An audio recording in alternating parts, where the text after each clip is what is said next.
One day after putting USC coach Steve Sarkisian on an indefinite leave of absence, USC announced that he has been fired, and athletic director Pat Hayden issued the following statement. After careful consideration of what is in the best interest of the university and our student athletes, I have made the decision to terminate Steve Sarkisian effective immediately. Through all of this, we remain concerned for Steve and hope that it will give him the opportunity to focus on his personal well-being. A player told ESPN via text on Sunday that Sarkisian showed up lit to meetings again today. Another source said he showed up Sunday morning and appeared not normal and then was told to leave. According to SB Nation, the coach checked himself into a residential treatment facility. Stephen A., what's your reaction to this? My initial reaction is sadness. Before I go any further, Skip Bayless, you have been on the record, which I deeply, deeply appreciate as a friend. You highlighting your family's issues and history with alcohol. Appreciate that. Do I have members of my family who've had issues with alcohol? Sure, but not to the level that you detailed about your family. So I am far from an expert on this particular situation. Drugs is the other side of it. I can speak on that.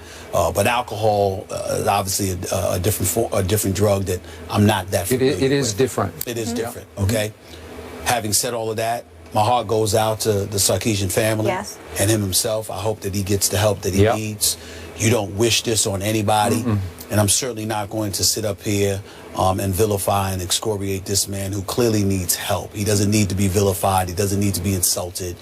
He doesn't need to be criticized because he has a problem. This is not an act of immaturity or anything like that. He clearly has an addiction. So with that being said, despite the fact that I sit here incredibly empathetic to his plight, his situation, and that of his family, USC made absolutely the right decision. He needed to go. As far as I'm concerned, it should have happened the moment they learned of these transgressions, the missed practice, showing up to a game drunk, all of those different things. It should have been immediately handled. The reason why I believe that wholeheartedly is because these are kids that we're talking about here. You cannot be a leader of young men if you cannot lead yourself. It's simply impossible. And although that's applicable to people in the world of professional sports, because they're grown men with families to feed, mortgages to pay, children to take care of, etc., you deal with it differently only from this respect. They can handle more than kids at a university, an institution of higher learning, supposedly can handle. You can't take that risk. You can't do that. I was speaking to my man Jeff, which both of you know, my godson Nicholas. Long Beach. That's right. Okay. Nicholas could potentially be a big-time player, y'all. I asked Jeff, he said, Coach Sarkisian couldn't come into my house. You can't come into my house asking me to trust you with my child. So when you hear something like that, that says it all, that speaks to it, it is what it is. But what really has resonated through my mind over the last 24 hours, I'm wondering why Pat Hayden isn't out the door with him. Now, we appreciate the greatness of Pat Hayden at USC. We appreciate the fact that he bloated about USC, its tradition, what it stands for, and what we're supposed to be all about. We understand that he doesn't need this job. He's free to walk away anytime. They're free to let him go anytime. He's on a year-to-year deal, okay? Because he's a successful businessman. He doesn't need USC.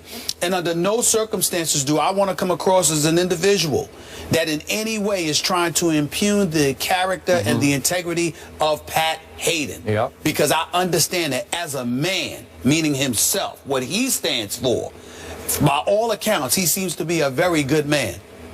But the dereliction of duty that he exercised in vetting Steve Sarkisian before hiring him is at the very least egregious. Keyshawn Johnson, our very own Keyshawn Johnson's former #1 overall pick in the NFL by the New York Jets, former star at USC, was on my radio show yesterday. And he spoke about how Sarkisian, because guys like him are consulted, and he spoke about how Sarkisian was 6th on the list. 6th. But now out of the blue, Pat Hayden came and hired him anyway. And then we learned that there was, when he was the coach of Washington, one of the 5 seasons, there was an expense report. An expense report. You actually put this on your expense report. He went out before noon, a brunch, with assistant coaches, ordered 4 shots of tequila, 4 shots of an unspecified liquor, and 5 beers. This is according to the Los Angeles Times today. You look at all of these different things, and you knew what happened at the preseason rally where he came, he showed up as inebriated. You clearly looked out for him because he was your friend.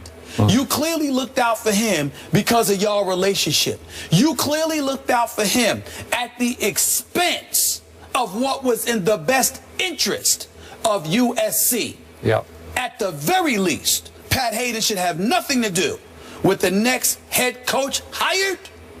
And if I'm being fair, what other athletic director do you know can make such an egregious error, all in the interest of looking out for his friend, and still keep his job? I'm just saying. It pains me to admit I agree with every word you just spoke. I like the heck out of Pat Hayden. I know him pretty well, covered him when he played for the Los Angeles Rams. Just for your edification, he is a good guy.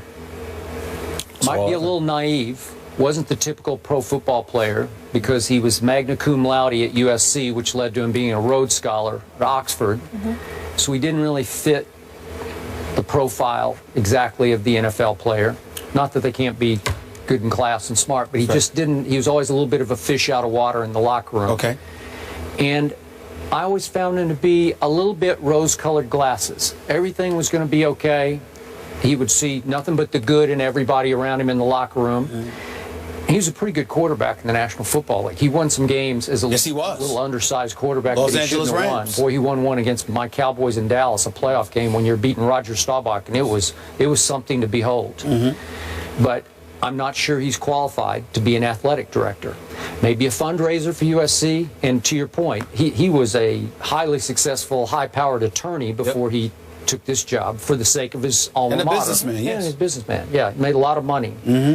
But he did love Sark to a fault.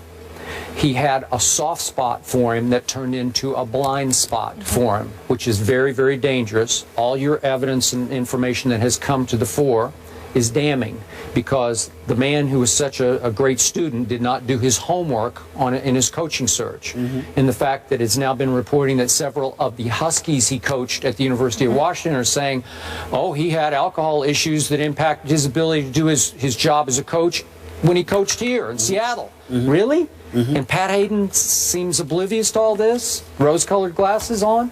And then remember what Pat did to protect his coach? Remember September of 2014 at Stanford? Remember this game? I happened to be watching it live.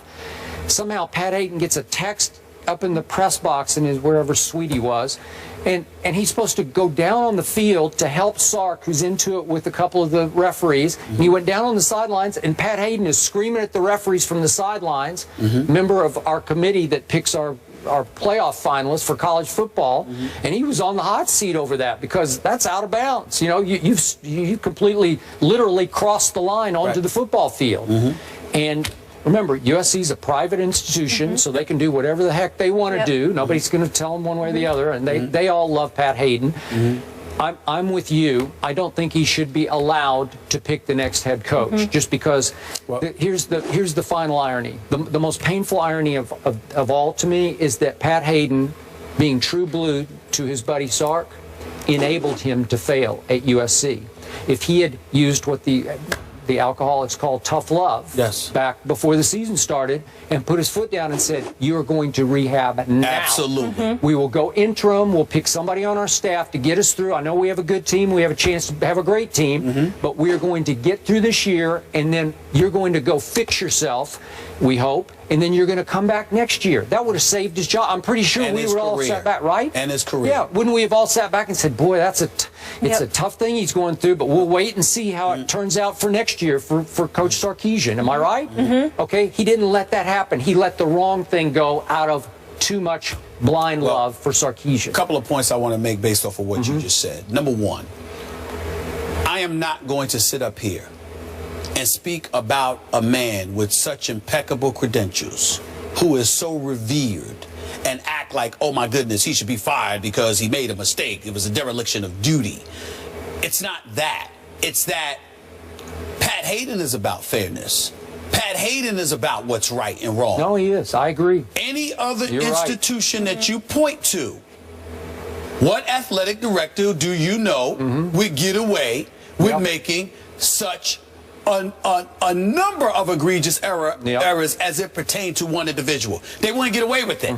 Okay? You clearly shoved fairness and equity aside in an effort to engage in what some of us would view as nepotism. I'm looking out for my homeboy. I'm looking out for this guy. As well. And so the Pete Carroll connection, of course, but Lane Kiffin had a Pete Carroll connection. It did not stop Hayden from firing him on a runway. That's true. On a runway off a plane. So I'm saying that's the other point that I wanted to point out about what you made, because you talked about the rose-colored glasses. And I'm going like this. Well, that's not entirely correct, Skip, because that's not what he had with Kiffin. He was pretty hardcore with Kiffin.